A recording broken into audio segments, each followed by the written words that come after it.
termes de valeur, pour moi, il y en a deux qui dominent. La première est la loyauté.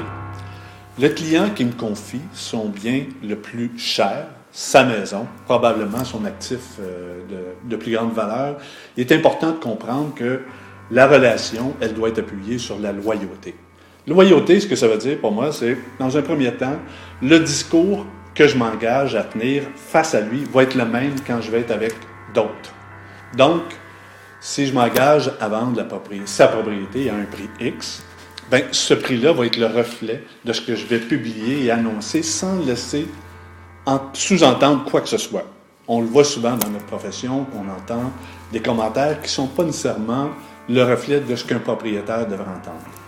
Moi, je m'engage auprès du client à maintenir le même discours. L'autre valeur qui est importante pour moi, c'est d'agir en toute transparence. Je trouve que la simplicité de la transparence me facilite le travail d'agir sans aucune complication. La minute que je dis ce que je pense, naturellement avec certains considérants avec mon interlocuteur, je vais tenir mon discours, je vais l'ajuster en égard de ses attentes, mais je vais toujours donner un message qui est le reflet de ma pensée. Pour moi, l'authenticité est une des plus grandes valeurs pour qu'un professionnel se respecte dans ce qu'il a à faire au quotidien. L'autre élément qui pour moi est très important, développer l'écoute active. Pour moi, le client en a beaucoup plus à dire que moi, j'en ai à dire. Et en développant cette écoute active-là, active veut dire toujours aller chercher l'information de la part du client. Bien, lorsqu'on sort d'une rencontre de client et que j'ai parlé plus que le client, j'ai manqué mon coup. Pour moi, c'est le client qui doit dominer lors d'une rencontre et me livrer l'ensemble de son message, l'ensemble de son information. En termes de satisfaction dans mon quotidien au travail, ce qui me satisfait le plus, c'est la reconnaissance des autres.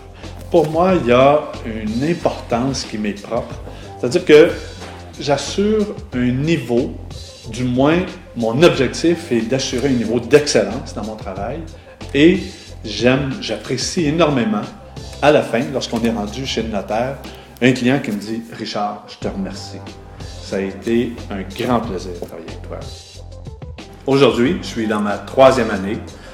Ce qui est intéressant, après 2 ans, travaillant au plus gros bureau du Québec, Remax du quartier Outremont, j'ai obtenu la 2e meilleure performance. Face à un bâtiment, je suis capable de reconnaître si ce bâtiment-là est en équilibre. Quand je dis équilibre, c'est d'un point de vue architectural.